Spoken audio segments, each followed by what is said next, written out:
Hi, this is LeAura Alderson with Best Boomers or Boomers Reinvented. And today we're visiting with Doris Gallan. You know what? I forgot to ask you, Doris. Is it Galen? Gallon. Gallan, pardon Yeah, me. I've always wondered, and I've said it both ways. So Doris Gallan, coming to us from, is it Da Nang, yes, Vietnam? that's right. Da Nang, Vietnam. And you are originally from where? Originally from Northern Ontario in Canada, about 500 miles north of Toronto or the American border. So I'm quite a long ways from home right now. No kidding. And very different climate, very different climate. Yes, completely different climate. That's part of the reason I'm here. I know. Well, your story is so interesting, I'm sure, to so many people. So there's so many things I want to ask you and that I'm sure my audience would be interested in as well. So we might just jump around and carry on the conversation. And if there's anything that you think also would be relevant and of interest to boomers interested in traveling in your story, then don't hesitate to hop in with any additional ideas and comments. All right, I'll do that. Well, so you have traveled, you and your husband, Yes. Frank Jacob. Jacob Frank. Jacob Frank, I got it backwards. Jacob Frank. Yes. Let's see how much I can Happens all mess the up in time. names. Does it really? Oh gosh. Jacob Frank. Yes, Have traveled the world for a couple years, and then you've lived in 5 different countries. Is that right? that's right. Now That's it's right. now it's 6 different countries, right? Yes, with Vietnam. Yeah. So, and in fact, when we met, I think it was back in 2010. You were living in Costa Rica, right? I think at the time, no, we were living in China Okay. So at the time. you had Yeah, you had already been. In fact, you had to recently Costa Rica. left Costa Rica, which That's we right. that connection because, as you know, my family and I've been to Costa Rica many times. Right. So we connected on that, and then we met in the U.S., and then you guys flew off to China for a while. But you guys came from corporate, strongly corporate world, and That's right. you left all that to go, trekking around the globe. And after 2 years of traveling around the globe, you decided you still wanted to do it. Is that right? That's right. We wanted to continue living abroad. I mean, we enjoyed the traveling, but that's quite different. We might stay a month here, a week there, but we wanted to kind of get deeper in the culture of various countries. So we decided rather than return to the US and corporate life, that we were going to do something completely different and start living and working abroad. Okay. So can you take us back to around where you each were in your jobs, in your life, in your age at the time? Because right now we were just talking before we started recording that you and I are the same age. We're both born in 1959. You're a November baby. I'm April. So, this was back when you were 44, 45, I think. That's right, 46. Yeah. 46. You guys started making a transition. So can you take us back to how that all started? Sure. It's a story I think many boomers experience. We had a good life, but it was extremely busy and very stressful. We both worked in corporate, as you said. I was a director at a private university in Los Angeles. My husband worked for a major utility. And work was so much of our lives. Between working and commuting, it didn't allow a lot of time for anything else. We owned a beautiful house that we had bought 5 years earlier in the amazing California real estate market. We Yeah. bought while it was just starting to go up. Yay. And so we did all right. And then we had, 2 cars, 2 motorcycles. That was our big excitement, was we each had a motorcycle to go for rides on weekends.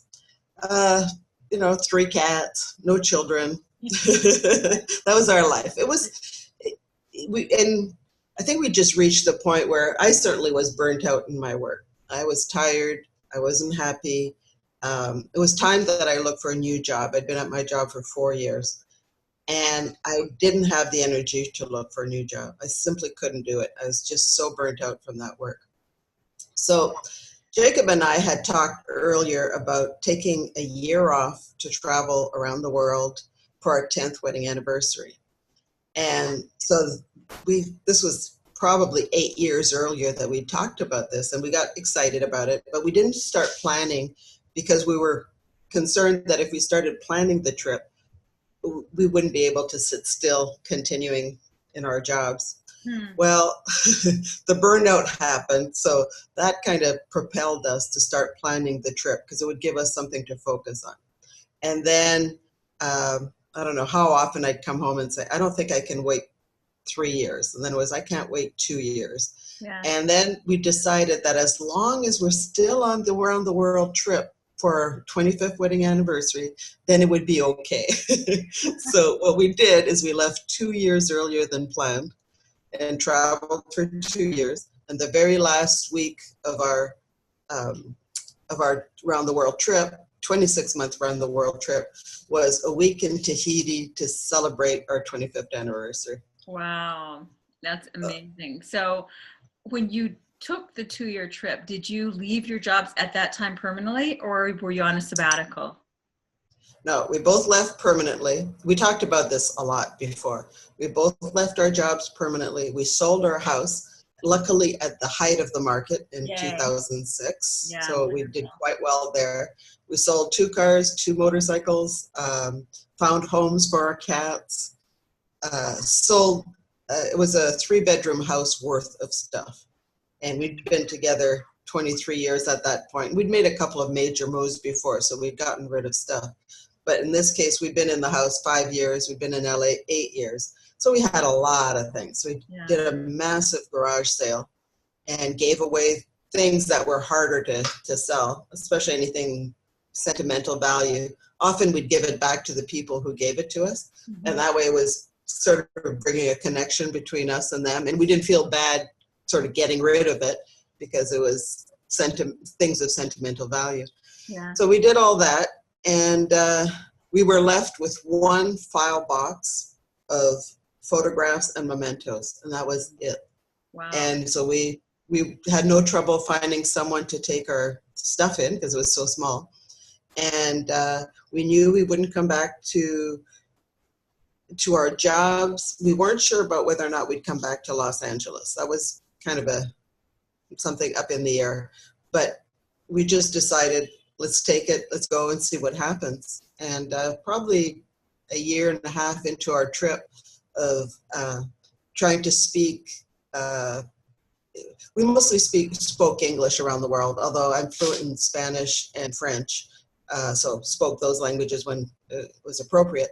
But Jacob decided that he wanted to teach English as a foreign language because of all the struggles we'd had.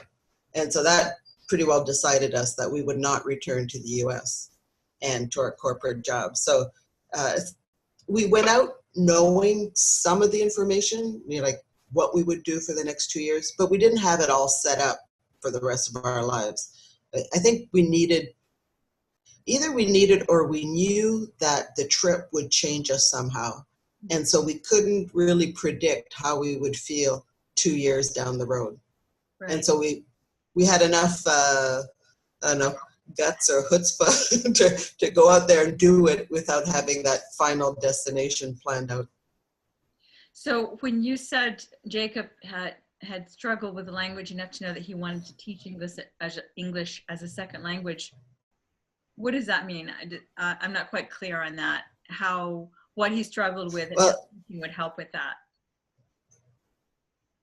Okay, teaching, there's 2 types of teaching English. One is as a second language, and that is usually for immigrants in an English-speaking language.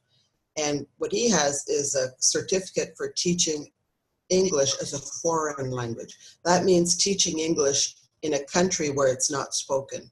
So the students don't have the opportunity to use it every day. And so it's a different way of teaching. And there's such demand for it all over the world because people understand that English is not only another language, it's a tool for success in many, many careers, especially in business. And so Jacob decided that's what he was going to do.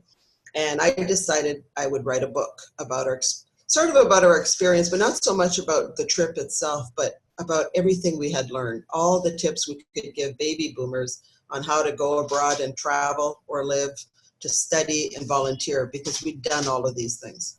Yeah, definitely. In fact, you said that you decided to write the book, and by the way, the book is titled the Boomer's Guide to Going Abroad, Travel, Live, Give, Learn. So that's a great, that's an expansive title. And you said you wrote it because as you guys are traveling, you noticed that there was a lack of resources for That's baby right. boomers traveling.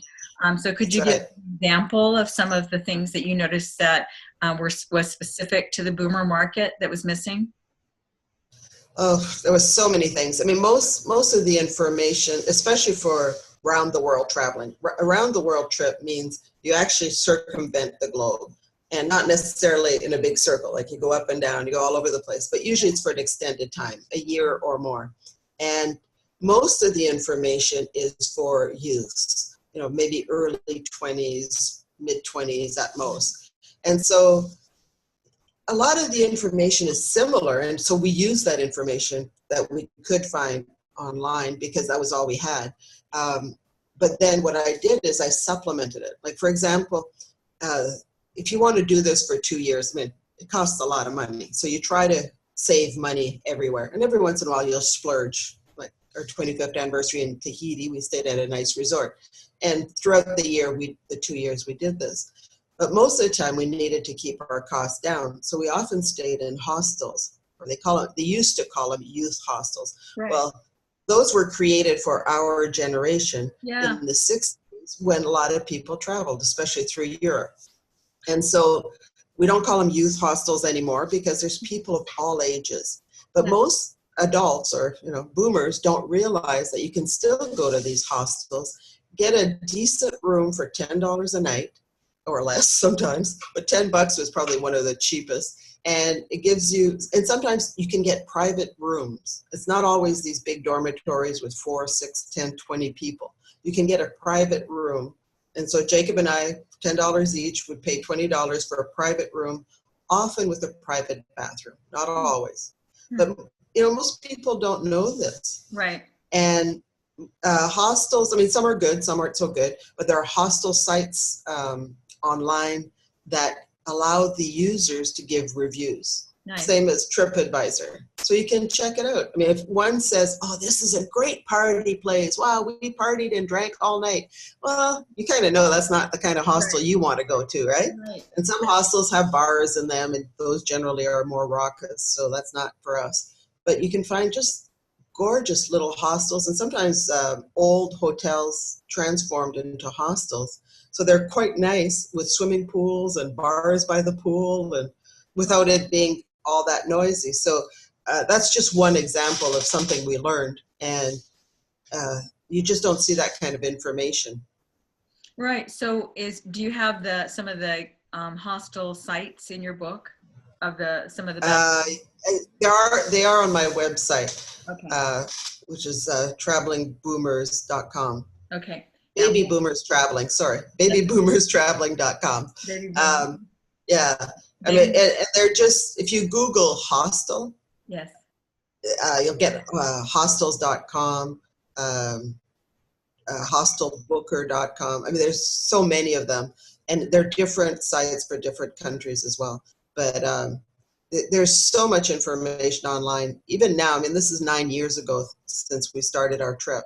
And so resources have increased incredibly in the last 9 years. It's so easily accessible. You can be in Peru, you go to an internet cafe. You don't even need to carry a computer around with you. You go to internet cafes in most countries and you book your hostel for next week or next month. I mean, it's very easy. So easy to get around. So most people are, I'm sure you get this question a lot. And so I hope it's not too private to ask about the financial aspect of it, right? You get asked, how did you decide how much money was enough to be able to quit your jobs? And then what did you do with that? Did you set that money up into investments that had a steady passive income? What did I'm sure all of that was a part of your planning process in the time prior to flying the coop, so to speak. Right. Well, we had some savings, and then we had a lot of retirement savings that we hoped we wouldn't touch and mostly did not touch. And then when we sold the house, that added obviously to our savings. And We did not know how much it would cost. I think we did create a tentative budget, and to a certain extent recorded our expenses as we went, just to get a sense of how right or wrong we were. And some destinations were more expensive than we expected. Others might be much cheaper than we expected. So it kind of all balanced out. What we did with our investments is we had a personal financial planner that we'd been working with for, at that point, probably 3-4 years. And we trusted him, and we told him what we were doing, and that, he could always contact us by email or Skype. But we just trusted him to do the right thing with our money, and we went off. And we kept enough money in a savings account that we could easily access. And then whenever we needed extra money, we'd just contact the financial planner, and he'd release funds so that we have money to continue traveling. Yeah. So you couldn't plan it entirely. I mean, with some of this stuff, you have to just trust that you can manage it as you go. And I think that's something I say in my book, is that boomers have so much life experience and so much knowledge. And maybe you gain this knowledge and experience in your work, but you can certainly apply it to your personal life.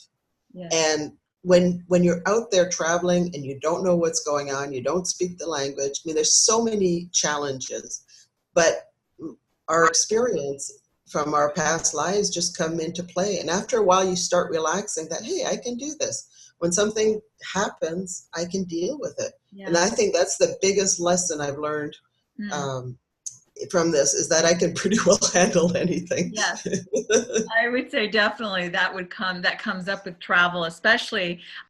So what are some of the countries you've been to all around the world? And I know, how did you plan it out ahead of time? And including, did you end up going in the order to all the places that you planned? I think the key thing here was good planning, good research, but not over planning. Okay. So maybe 2 years before we started the trip, we got some really good books, and of course we had the internet. And my husband bought me a wall map of the world. It was like wallpaper you put up on the wall. Yeah. So we put that in the den, and then we got little flags, and we started planning. And it was fun. We'd do this on Sunday. We did this for close to a year. We'd do a continent at a time. And what we did is I had all this little system worked out. This is from my work experience. Using Excel, I had created a document with the list of all the countries from the world. At the time was about 226, and gave him, my husband, a version and me a version. So they had 3 columns: must see, no real love either way, or absolutely don't want to go to. So we separately filled those out, and then we saw where we matched, and the absolutely must go was automatically on the list.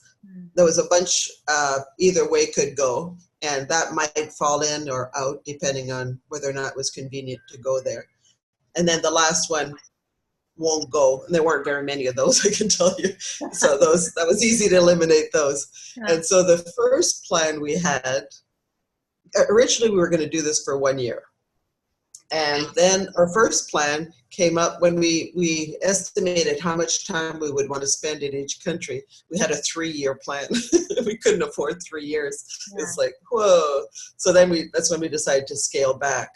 And then we sort of came up with around a 2-year plan. And we started planning. We'd leave Los Angeles, but first we had to visit family in Chicago and then in Canada. So we did all that, and then we flew to Mexico. And then from Mexico, we went south along in Central America, and then South America along the south, the western border. So Peru, Ecuador, Bolivia, Chile. And then when we got to the very tip, Tierra del Fuego, we went to Antarctica. And that was the most amazing thing. Really? And then we came, 2 weeks in Antarctica. It's still the highlight of our trip. Really? I never would have imagined. I think it probably would have been on my don't need to go places because Oh no. I'm not in cold weather. So Oh, but it wasn't that cold. You go in December, January, which is the summer there, and I guess it was close to freezing, but actually got above freezing a few times. And you buy big sweaters down there, and which make great souvenirs. And it was just gorgeous. I mean, it's so pure. There's so little human anything, right? And we went on a very small ship, only 50 passengers and 50 crew members, which meant we could go on very small areas where the big cruise ships can't go. Oh, so this is, okay, so it was a cruise. Isn't that called the Expedition Cruise? It's an that's one company. That's one company. Okay. There's many different cruise companies. Some are big ships, 2,000 people. That's more like a traditional cruise that you happen to see Antarctica. But with ours, we had 4 scientists on the ship. Wow. And so they explained to us what we were seeing. Nice. And then we got to go on land every day, usually twice a day. Either on land or in little Zodiacs. They're little inflatable motorized boats. Do you know, remember the company name? Because we'll post it with this interview so people can check out the company. I'll have to look it up and email it to you. Yeah, I think it was Polar Expeditions, but I'm not positive. And you would recommend that? You would recommend that company? Oh, absolutely. It's not for everyone. I mean, this is not a luxury ship. Right. And actually, when we were being outfitted for rubber boots and I don't know, some kind of pants to protect your clothes, one woman who was on another cruise line asked me about our trip to Antarctica, and I told her we're just traveling with backpacks around the world, and she says, "Oh dear, but what do you do with your gowns, like your ball gowns?"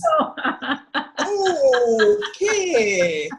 I said, we're not that kind of traveler. Yeah, this woman was going to Antarctica on, a huge cruise liner where they have formal dinners and all this, which is fine. I mean, some people like that, and that's great. But because of the law in Antarctica to preserve and protect the land and the animals, there can only be 100 humans at any one spot on the land at any one time. Wow. So because we're only 50, and then our 4 scientists and a few crew members, we were never more than 60.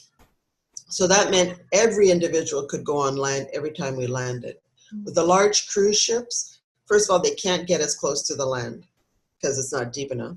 And then not everyone can go on the land walking. What we did is these long walks, sometimes surrounded by hundreds of thousands of penguins. Wow. Okay. And other times you could walk right up to the seals, and the birds, of course, just birds everywhere. But this is what we wanted. It was like a nature walk in Antarctica, and it's not all ice and snow. It was summer, right. So there was grass and mud and sand and lots of plants, and it was really an amazing trip. Are you publishing your photos someplace? On the website, on my website. All right. Yeah. So for all your trips? Most of it, most of them, not all. Yeah. Yeah. Okay. Yeah. So after Antarctica, we went to Argentina, Uruguay, Brazil. Then we crossed over to Africa and did 9 countries in southern Africa, and then Egypt in the north. Then we flew to Asia, another 10 countries, I think. And after Asia, Australia, New Zealand, Australia, then Tahiti. And that was it. So 26 months. And it was, the way we planned it was, because we didn't overplan, what we did is we planned by continent. So the other thing is our friends and families wanted to know where we would be when. Because actually quite a few people joined us during our trip, which was a lot of fun. Cool. Yeah. Yeah, we had people join us in Argentina, in Brazil, Mexico, Australia, and China. Nice. Yeah, so it was a lot of fun seeing people. It's like, oh yeah, you're from my old life and my new life. It was a lot of fun. Yeah. So because we planned mostly by continent rather than specifically each country and exactly how long we're going to stay, it was much easier to just go with it. So for instance, when we were in Uruguay in South America, we wanted to stay a week. Well, it was pouring rain. There wasn't much to do, Mm. and we were tired, and we just decided to go on to Brazil after 3 days. Yeah. So it was good that we could do that. Yeah. You know, and then we threw in Egypt. We weren't going to go to Egypt, and we ended up going. I know, but in August it was 40 degrees, which is what, 110 degrees Fahrenheit the whole month. It was just crazy. But we met some girls in South Africa who lived there, and we did a 3-week tour with them in Southern Africa, and then we decided, well, we did want to see Egypt. It's just the timing wasn't going to be good. So what the heck, we can do that. Yeah, in August. Yeah. Wow. So yeah. So was that, what kind of a airfare thing? Is it like a global kind of limitless ticket? How does that work? You can sort of do that. It's never limitless because it costs the airline money. But what you can do, we looked into that, usually called round the world airfare. And there are severe limitations that we weren't ready to accept. One was you had to tell them in advance where you were going to go and on what dates. So that really would make it difficult to plan. Second thing is you can only go in one direction.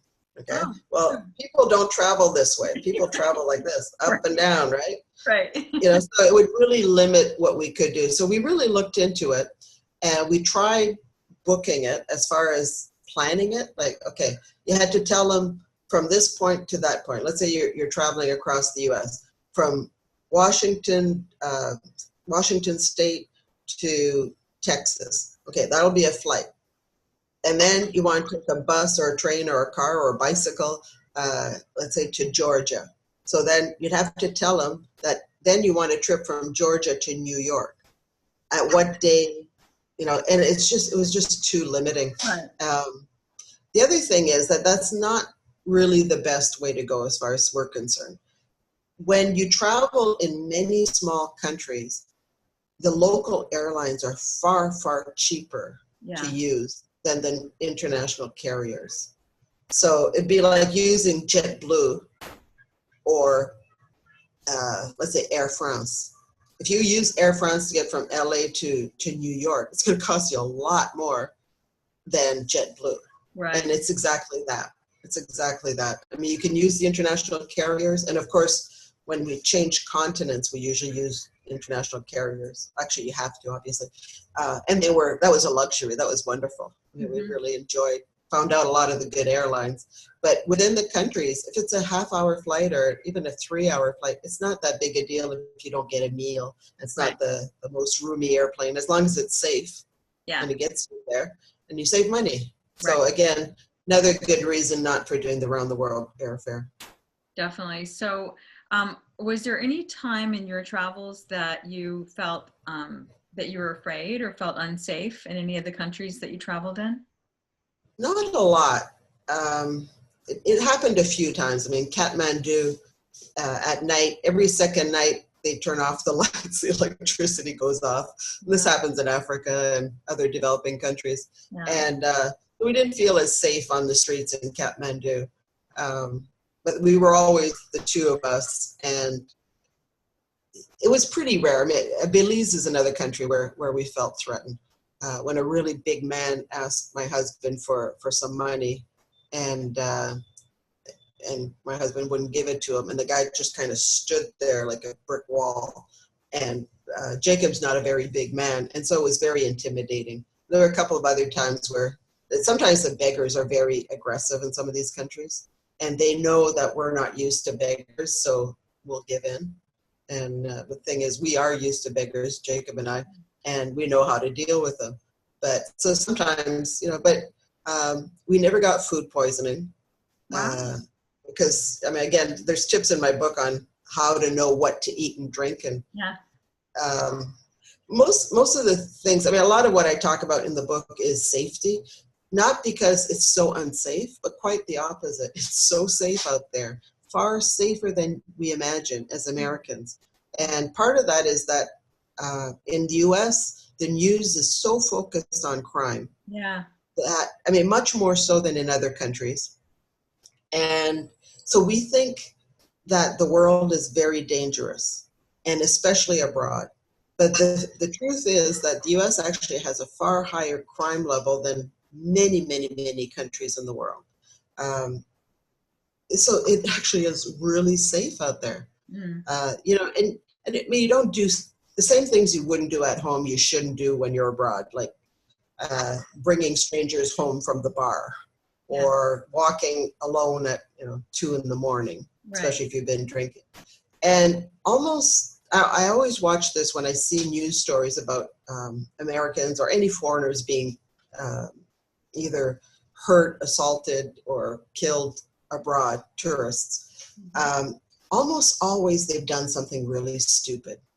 At home, you wouldn't bring a stranger that you've never met before. You had a bunch of drinks and you're alone. You bring a man to your home. Right. Would you do that at home? Because you're on vacation, you think it's okay? No. Because for one thing, we are targets. I mean, especially, we look different. Yeah. When you're in countries where you look very different, they know you're a tourist. Right. You must be rich. If you can travel to their country, you must be rich. Of course, we're not rich, but compared to them, yes. We have a camera, we have iPods, iPads, a phone, right? So there's a lot of things to steal, never mind personal safety. But the majority of crime abroad against tourists is pickpockets. Very rarely people get assaulted.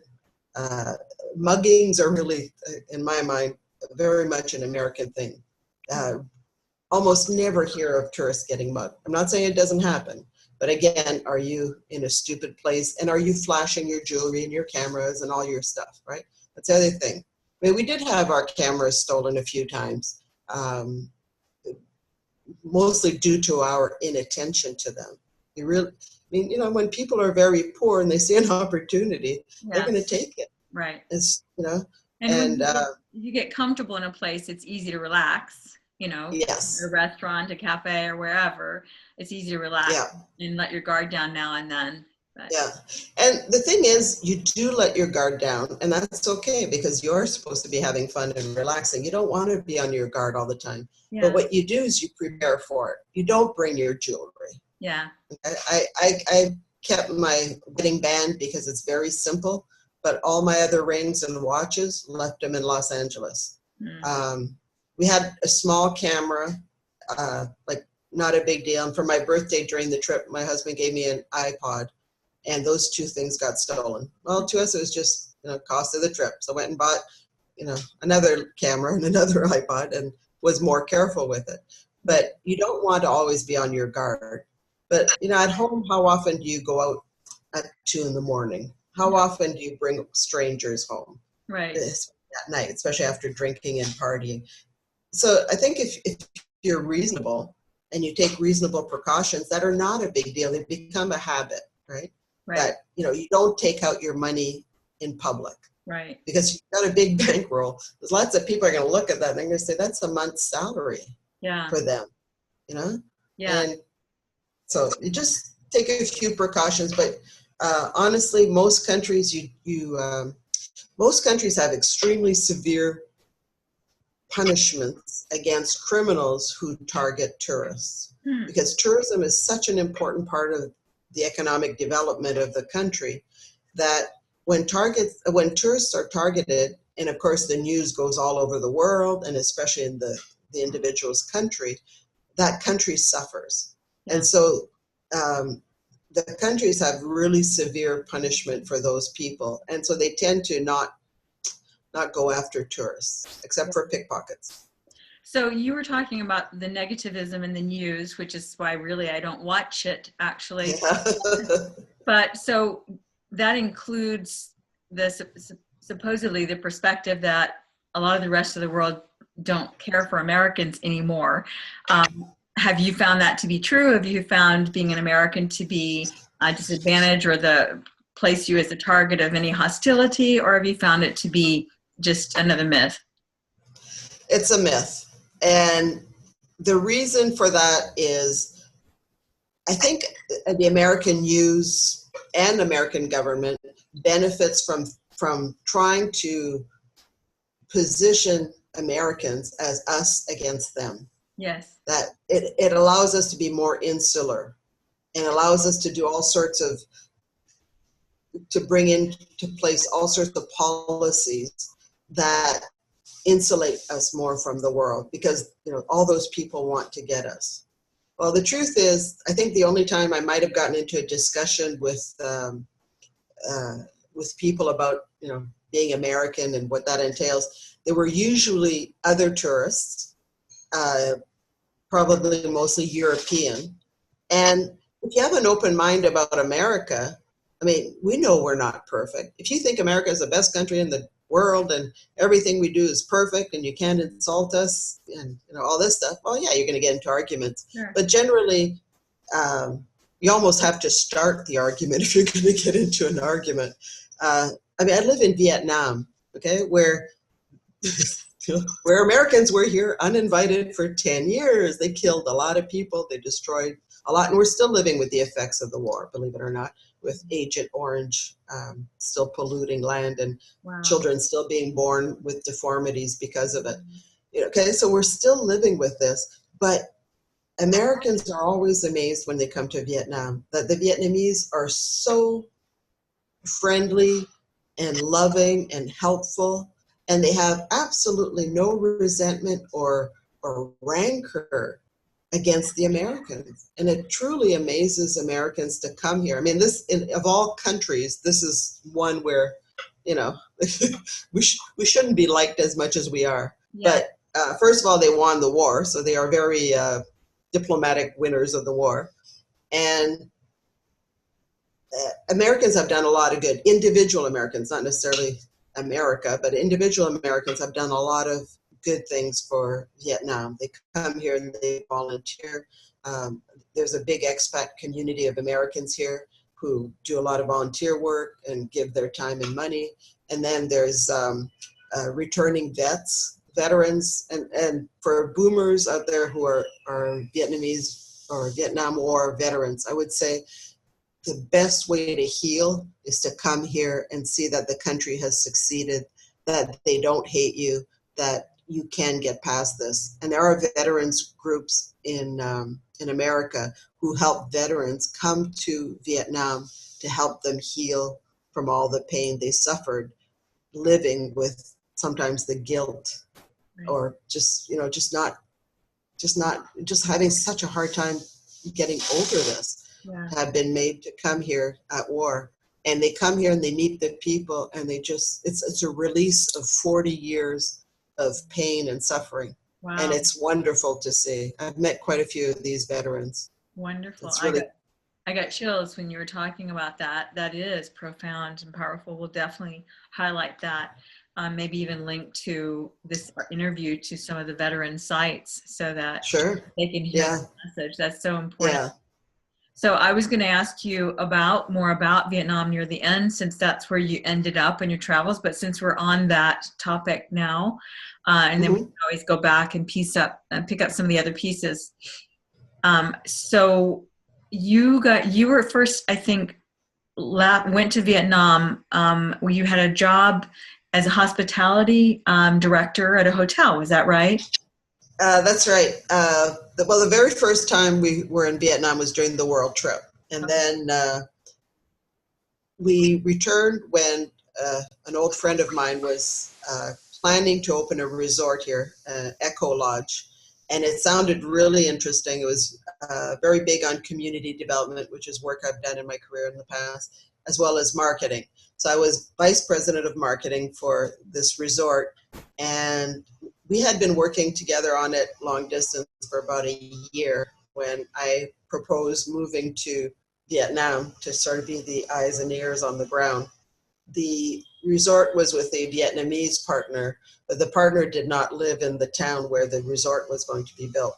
So I said I would move there, and that was great. And it was a Canadian and Vietnamese partner working together, and they had the Vietnamese partner had family in this town, and they helped Jacob get a job teaching English as a foreign language.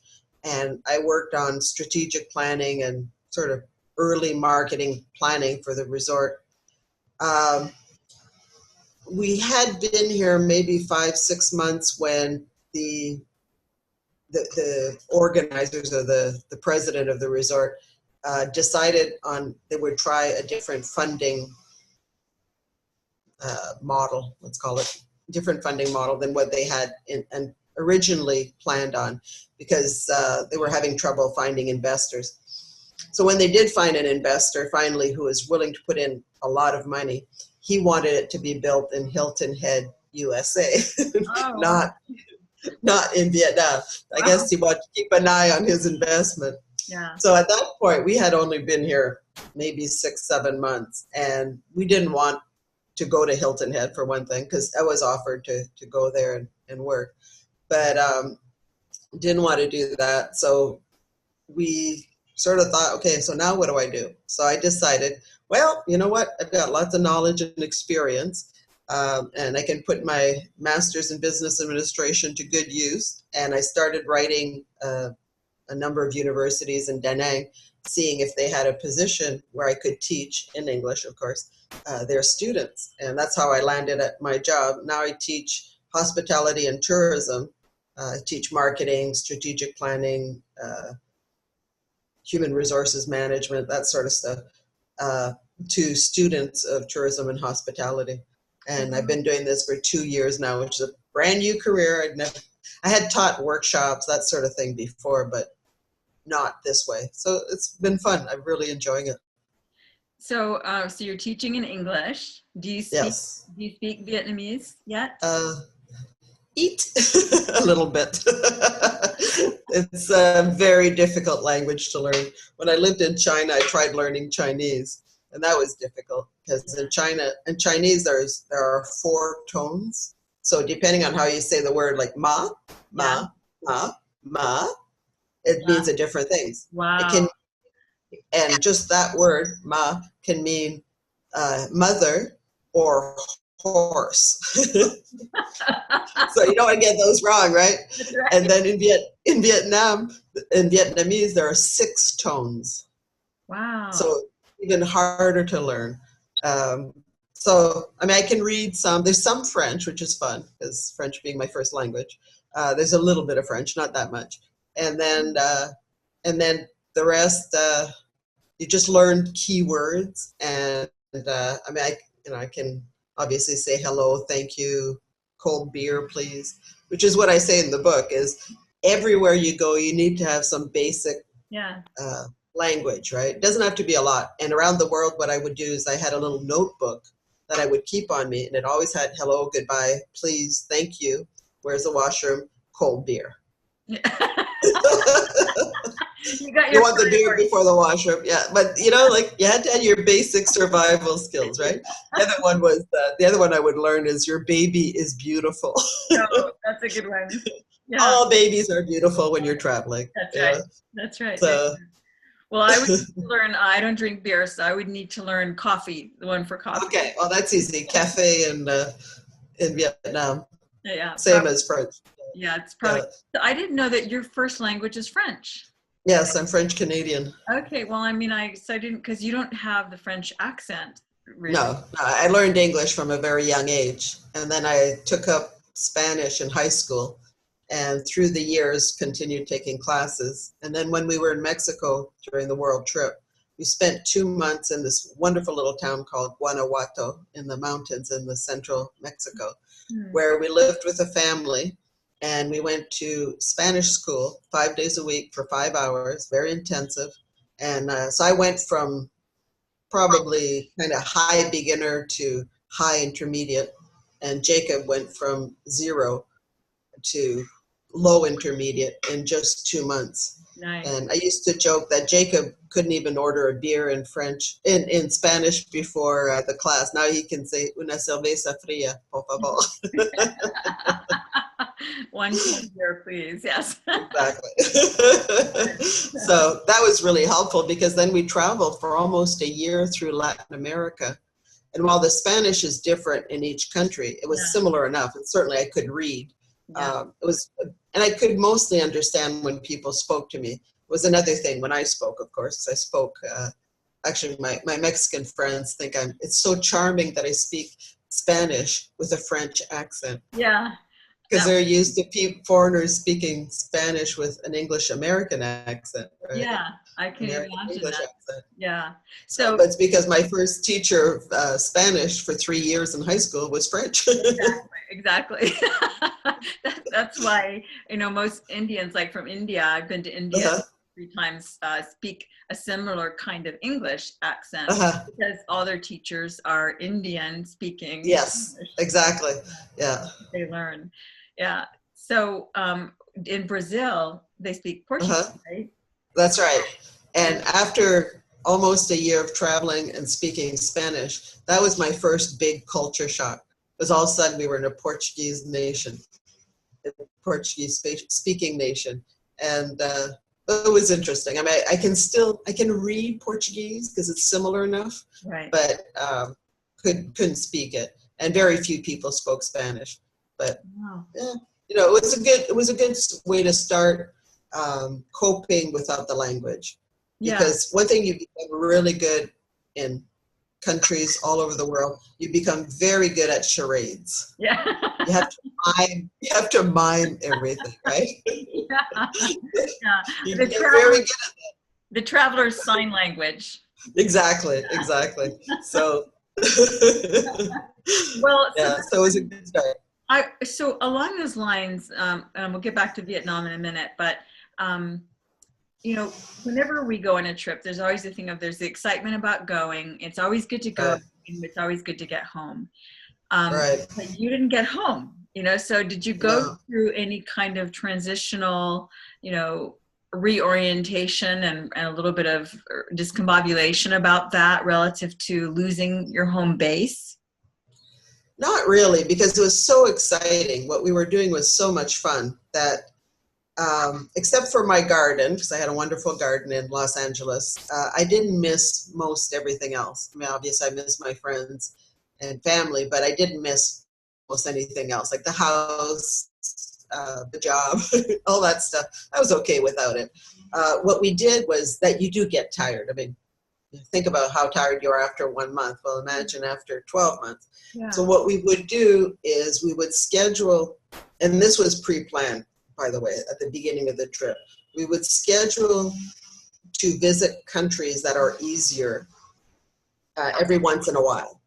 Plus, we would schedule maybe 5 days or a week at a resort where we could totally relax and be taken care of, and the staff would speak English, right? So we did this occasionally, and that was enough to kind of get us back, up to speed to be able to take the next country.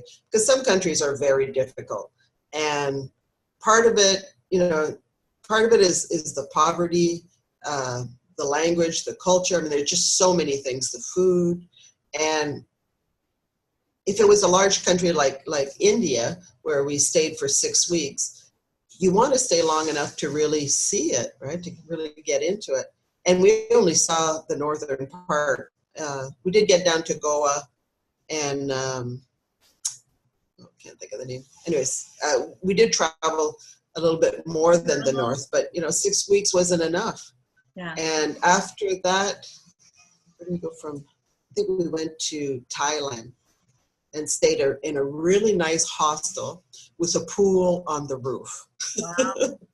It was really nice. Yeah. And, so after, a really tough time, we'd find an easier country. We also had Australia and New Zealand at the very end for 2 months, knowing that they'd be much easier. I mean, the most difficult thing was understanding Australian English and driving on the quote unquote wrong side of the road. Right. But, but that was easy and at that point we were pretty tired.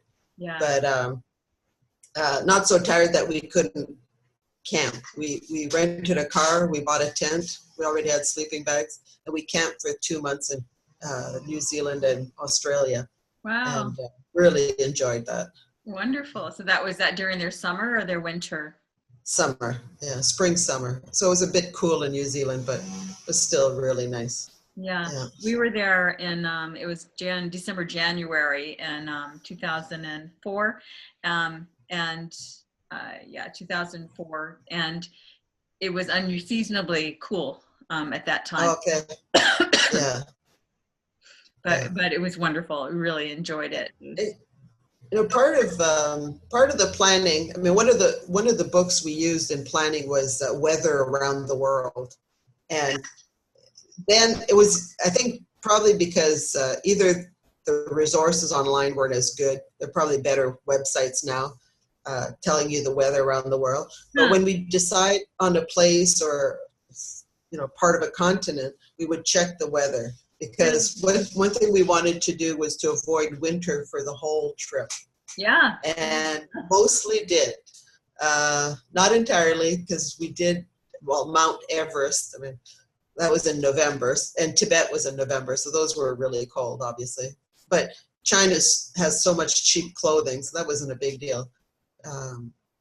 Where else? I think those were the only places where we had winter. And, that was a couple of weeks. Yeah. So you mentioned the countries that were the easier countries. So Australia, New Zealand, English speaking. What were some of the more difficult ones for you? India. We were supposed to stay 8 weeks and we left after 6. We were so tired out. Part of it is the poverty, the filth, the beggars. Part of it was, and this was in the north, part of it that was very difficult was that the men didn't want to deal with me. And I'm a linguist, and so I could understand their English really well. Jacob couldn't. And so I would ask a question to the man would answer Jacob. Jacob would say to me, "What did he say?" Yeah. And so I'd tell Jacob what he said, then I'd answer the guy. So we'd have this triangle going. This happened in Egypt as well. And it's just like, get over yourself. It's like, I've traveled all over the world. I understand you. He doesn't understand you. Right. So, talk to me already. That was difficult. And go ahead. Okay. Others, I guess Zimbabwe was a bit difficult because they have such a corrupt government, and you'd go to the grocery store and there were only 2 things in the grocery stores: the really low end stuff like cheap soap, and the very high end stuff because nobody could afford to buy it, and the shelves would be bare, and that's because of a corrupt government. So that was, it's so unnecessary, right? And and the people really, really nice, but they're trying to sell you everything. Yeah. And so you can't walk down the street. You can't walk down the street without them trying to sell you souvenirs and stuff, and constantly. And so you get a bit tired of that. Oh yeah. Other difficult countries, Belize, because we felt threatened. People think of Belize, they just think there's the Keys just off the coast, and great diving and beautiful resorts. And that's all people think of. But we didn't we did go there for a couple of days, but we wanted to see the real Belize. So we stayed in Belize City most of the time, and we traveled in the countryside. And it's a very poor country and very expensive for a developing country. Mm-hmm. And so that's really an odd mix. Plus, people are very poor, and so we felt more threatened. Because they see tourists as the people who go to the Keys with all those beautiful resorts. And, and most tourists to Belize would never know any of this because they just go to the Keys. Yeah, and, I've been to Belize as well twice. And it was on a cruise. We were actually on a real estate cruise. And that was one of the stops both times because they had real estate there. They had invested in some of the outer islands and were selling property there. But we also stopped on the mainland part, and there was nothing about it that was appealing to us. And it's hard to enjoy the beautiful islands when that there's that incongruent contrast on the mainland. Which is why they don't want you to see the mainland. Yeah. They want you to see just the islands. And this is true in many countries. But I think Belize was a surprise because, it used to be a British colony, and they speak English, and you sort of think, they're going to be more advanced. I mean, you just don't hear about the poverty and the political problems and all this. So I think it was more of a bit more of a shock. Plus, it was probably the first real developing country we traveled in. Mm-hmm. Because so at that point, we had only been to Canada, the US, Mexico, and then went into Belize. So, so maybe things that shocked us that first time wouldn't now, because we've been through so many countries in Africa and Asia that are also developing. Did you do safari-like things in Africa? Yes, that was amazing. We did 2 different tours, and they call it overlanding, where you get in a truck that carries tents and a kitchen and all the food the group needs. And then in both cases, I think we're maybe 16, 20 people on this. You brought your sleeping bag, and everybody just traveled with backpacks. And what's great with these trucks is that they go off-road. And to see the animals, you have to go off-road. And so we would drive off, where there are no roads, out in the desert or countryside or whatever, excuse me, and see all sorts of animals, of course, and also see villages that probably haven't changed in 5,000 years. Wow. And it was just beautiful to see those people. And in some cases, we could go visit, and because the tour company would have like an association with them. And the tour company, one village we visited, the tour company provided breakfast for the kids. It was just gruel, but they provided breakfast every day of the year for the children. Wow. And so that makes you feel good using a company like that. And then visiting the children was really funny. It was first thing in the morning, they were having breakfast, and all these kids come running to see the tourists and all that, and they love to have their pictures taken, because of course this happens all the time to them now. Yeah. And so the kids are doing this, and gang signs. I don't know what gang signs are, but they're doing all this stuff, right? And we're going, where am I in LA? These little black boys, 8, 10 years old, doing all these gang signs for us to take pictures and videos. It's just hilarious. But and then the parents of that school made little souvenirs, mostly jewelry with seeds and twigs and whatever was available. And we bought a bunch of that because that helped the kids to buy their uniforms. So it makes you feel good that the company to whom you've given your money is actually giving to the communities we visit, because of course not all of them do that. So it was fun. It's a wonderful thing. It's a little bit, there is a balancing act there, because it's about contributing without creating sort of the entitlement or welfare mentality. I agree. It's so there's or even a dependent. Yeah, we have a friend. Yeah, and there is a dependence. Yeah, Go ahead. No, that's okay. We have a friend from Sierra Leone who she's native Sierra Leone, but has been in the U.S. for, I don't know, maybe 20 something years, maybe probably almost 30 years now. And she has traveled back to Sierra Leone and spent some time more recently, for the first time in a number of years. And she was really troubled with how the people there were automatically seeing Americans as being their beneficiaries, and was crippling them to some extent, and that they were taking the contributions without, instead of going and looking for trying to do for themselves. So it was just such a fun line, it's really, I think it always is. Yeah, I think it needs to be a partnership. And I worked for 4 years in community development in Los Angeles, because the university I worked for was located in some of the worst neighborhoods in LA, South LA and East LA. And so we had the same issue, that the communities felt entitled to all the work we did. And we raised millions of dollars to provide programs, usually educational programs for the community. And our attitude was that it had to be a partnership, that they give, we give. And together we can, improve usually the education of children, but also after school issues and security and other issues such as that, health. But it's really up to the company that you use to set this up and to manage it, because the tourist doesn't know. I mean, you come in, it's like tourists going to orphanages. Is it good? Is it bad? Well, I've been to orphanages here in Da Nang, and I asked the director, is this good or is this bad? And she looks at me and she says, why would it be bad? I think it depends how it's done. Mm-hmm. Okay?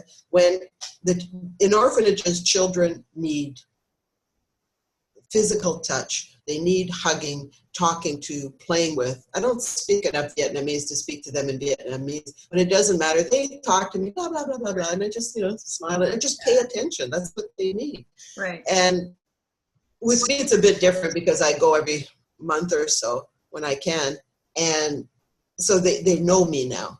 But even as a tourist, just getting that physical attention that this person is special, they don't get that from the staff because the staff are so overworked. Right. So in that case, and I know there's a lot of controversy about whether or not tourists should visit orphanages. Yeah. And I think it has to be done well. You don't bring candy because, Right. I mean, they can't see dentists. They don't have that kind of money. So you ask them, the orphanage, what do they need? In our case, it's always diapers and occasionally milk. Okay? But you have to ask them. You have to be respectful of the people who work there. Yeah. And and again, it's up to the company leading or the individual leading the tourists, the travelers to these places. Americans and Europeans are seen as a little ATM machine walking around the world because we are so rich compared to these people. And you have to be conscious of that. So for that reason, you don't flash your money, your jewelry, your cameras, but also you have to get used to beggars, and that's very difficult for us because it's not like we have homeless people and we have people, asking for spare change, right, on the street. But this is very different. This, in some countries, as you know, in India, it's an enterprise. It's a business. Yeah. Okay? They recruit children or they steal children or they find homeless children and they set them up. I mean, they'll injure them. They'll do things to these poor children to get them to beg and get more money. Right. And you'll often see women with children, and this is many countries, you'll see women with very young children on the street begging because they figure that you're going to give for the child. Right. But in fact, the woman is probably giving the money to the consortium, to a company, or an individual who creates this organization of everybody begging, and they get very little of it. Yeah. And I'm sure I talk about this in my book, is I advise people to never give money to beggars. Good. Ever, especially children. And you don't buy goods from children either. Those children should be in school. As long as they are seen as a source of income, they will not go to school. Their parents will keep them on the street. But if nobody were to ever buy from children or give them money as beggars, the kids might go to school. There's a better chance they'll go to school if you don't contribute. If you want to give, every country has organizations, some better than others, so do your research. And again, hopefully you can depend on your tour company if you're using a tour company, or we travel mostly independently. But with the internet now, there's so many websites that will tell you which charities are scams, what to watch for, what to look for to see whether or not it's a legitimate charity. Yeah. And you give to the schools. That's usually the best place. You give pencils and erasers and notebooks to the schools. Yeah. I mean, $10 of this stuff bought there. Don't bring it from home because at home you'll pay a lot more. You buy it in their country, so it's really, really cheap. And it could supply a classroom for, maybe a year. Yeah. Because it's so cheap for us, but for them it's very expensive. And you're much better off giving to a school where the children will benefit and, than giving to anybody on the street. Yeah, that's a really good point. That reminds me of the movie Slumdog Millionaire. Exactly. Yeah. And they unravel that kind of, system, that corrupt system there, and it's really ugly and abusive. So you're right. That's a really good point. And it's a great point to donate to good organizations and to schools. And that reminds me of the Pencils for Promise. Have you heard of them? Okay. Pencils. No, I don't know them. they've really grown as a nonprofit organization inspired by one young man starting to basically begin to build schools, help build schools around the world. And, you know, so he named it Pencils for Promise. Pencils of Promise or Pencils for Promise. I'll get it right in the notes on our program. And I know I've kept it really long. I normally would go about an hour, but we could talk all day. That's the thing about travel is your world opens up. Absolutely. Absolutely. Opens up. And so what, you know, maybe just a couple of things before I let you go, if you have another couple minutes. Sure, of course. Yeah. So what do you miss? Is there anything you miss about your old life or about even the U.S.? What kind of things do you occasionally miss? Okay, other than friends and family. I mean, that's right. Of course, that's a no-brainer. What do I miss? There's certain foods, like I love Mexican food. And whenever any of my friends come here, I always have them bring tortillas and whatever food I can get, bagels. I miss bagels. And it's little things. You adapt to the big things. And most countries, especially now living in a country that's developing as fast as Vietnam is, and we're in a city of 1 million people here, Da Nang. So we have supermarkets that offer most things we need. And for the things we can't have, like as many packaged food that aren't necessarily good for us anyways, but we used to eat them because of convenience, right? It was so easy, but they're expensive and they're not necessarily good for you. So instead of that, we have a lot more fresh produce here. You know, the markets here are amazing. Every little neighborhood has a market, and then there's big ones throughout the city as well. So access to produce, I mean, especially in Costa Rica, as you know, it was just phenomenal. Yeah. The San Jose farmers market was, oh my God, I mean, 8 different kinds of mango, right? It's like things you just can't imagine at home. Yeah. So for anything I do miss, there's something to compensate. I mean, there's, I think the order and cleanliness and the organization of Western countries, so Canada, US, most European countries, you miss that. I mean, every once in a while you're just so tired of the confusion, or for us, confusion. To them it's normal, for us it's confusion. Yeah. Like the traffic, you know, and stuff like that. Like, so you miss that, but at the same time, when I do go back home, at first it's, this is so easy. And then it's, this is so boring, because you're used to the challenge, right? You're used to the excitement of living in these countries. Actually, last month, my husband and I went to Singapore for 5 days. And Singapore is like super clean, organized, very, very little crime, super safe. I mean, it was great. It was a nice relief from the chaos that is traffic here and all the issues we deal with on a daily basis in Vietnam. But at the same time, you know, after 4 or 5 days, we went, yeah, that's enough. Yeah, I don't want to live here. You know, it's because it's very commercial. It's very consumer driven. It's all about business, and we don't live that lifestyle anymore. Yeah. So for anything you do miss, there's something else to compensate for it. Our lifestyle here is just more relaxed, more quiet. We have more time to work out at the gym, to make more food ourselves, to socialize with people. So yeah, there's not a lot that I miss. I think as the years go on, I mean, it's been 9 years since we've been away from the US and 16 years since I've been away from Canada. Wow. So, you know, as time passes, the things you thought you'd miss and couldn't live without, yeah, no big deal. Yeah, yeah, that makes sense. Just before we left Los Angeles for the big trip, we were talking to our neighbors, because we're friends with our immediate neighbors, and one of my neighbors said to me, "Oh my God, how could you do this? I could never do what you're going to do. I would miss my favorite TV programs." Oh, dear. Like, I was shocked into silence. I didn't know what to say. Yeah. It was like, wow, for TV, you won't travel abroad?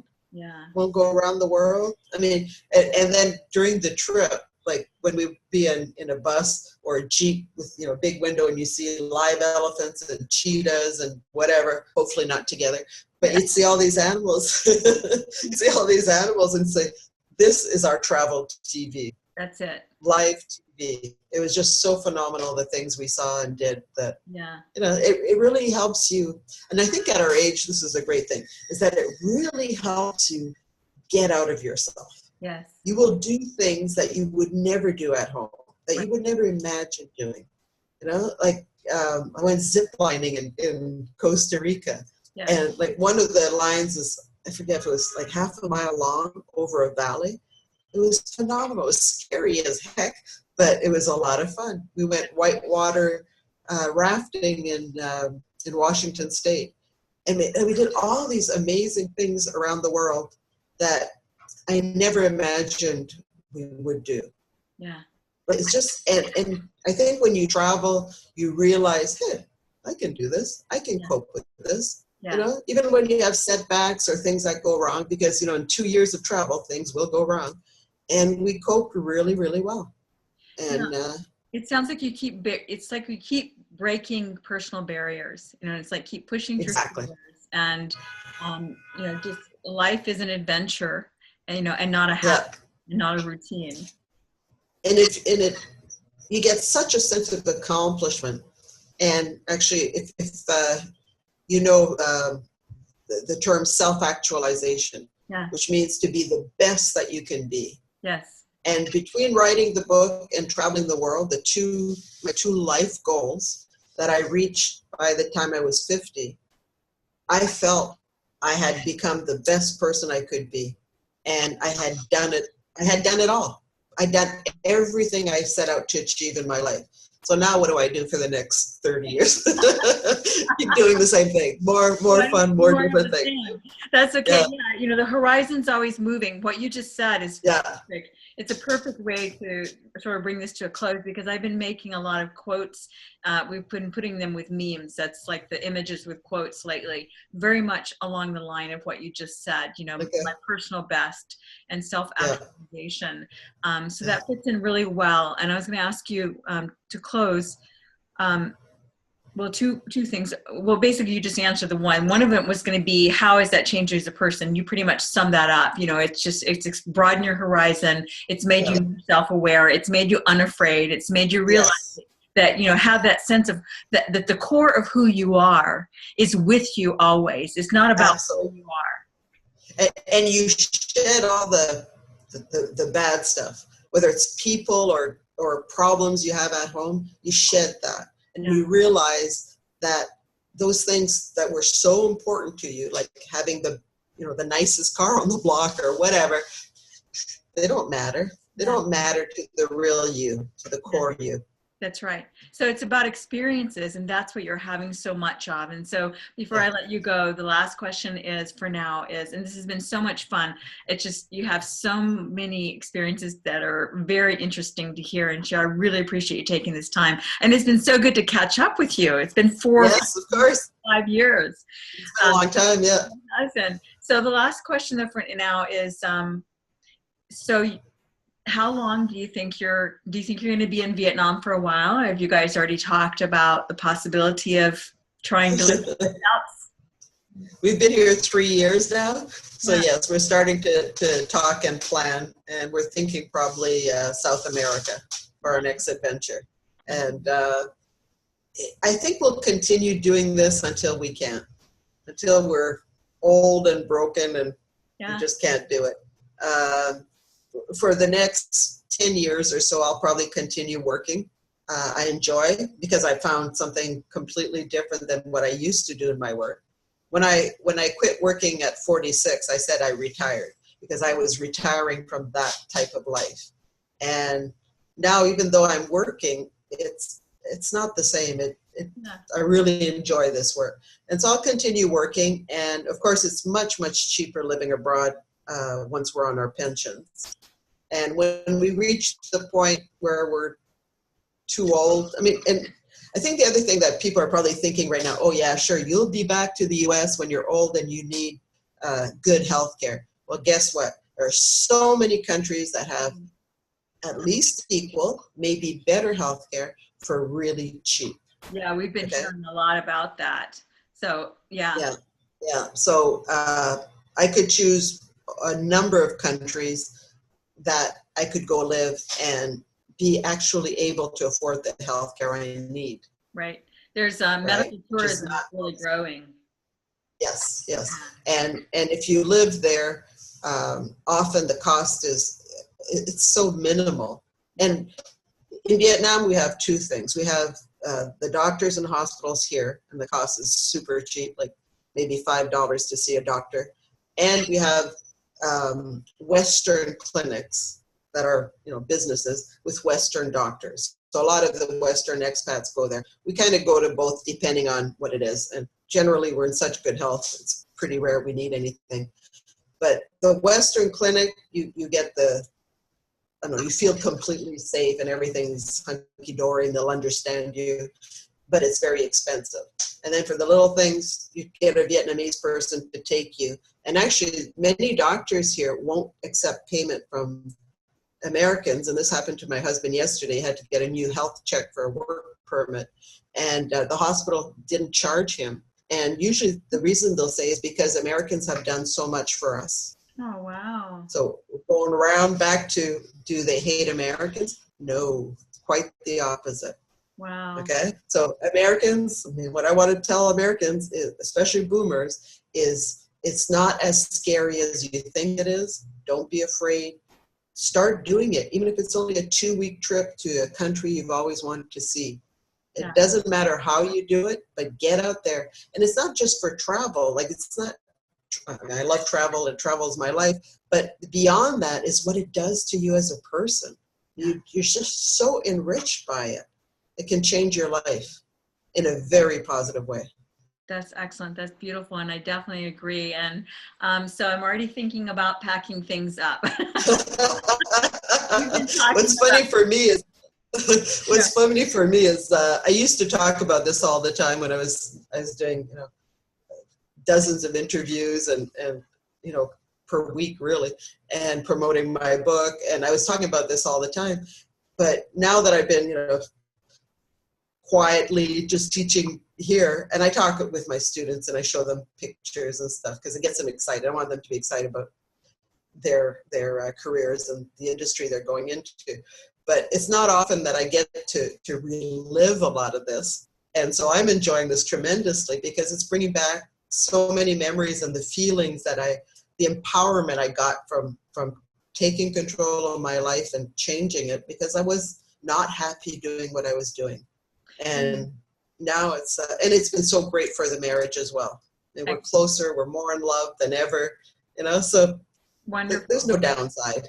There's no downsides. No, I agree. That's fantastic. It's funny what you just said about you remembering and enjoying talking about it. I suppose you could get almost into the habit of traveling. In other words, traveling could become a routine and you have to remind yourself of how wonderful it is.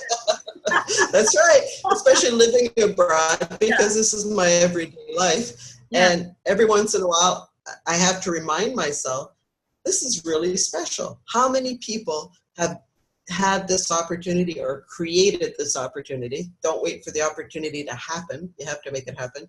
But yeah, it has become such a regular thing. I mean, after 9 years, that every once in a while, I do have to remind myself how special this is. It is. And how special it makes you feel. And you made it happen. You guys didn't wait for permission. You didn't wait for an invitation. No. You just made a decision and you made it happen. Yeah. And that's successful people make things happen. They don't wait. They just do it. They do the research, they plan it, then they implement it. And that's the way it is. And I think because it's changed my life and my husband's life, and we feel so good about our lives now compared to 9 years ago when we were still in the corporate life, and we had it all, right? 2 cars, nice big house. We had it all. We could travel, but only for a week or 2 at a time. And now it's like, it's our lives. We live it every day. Awesome.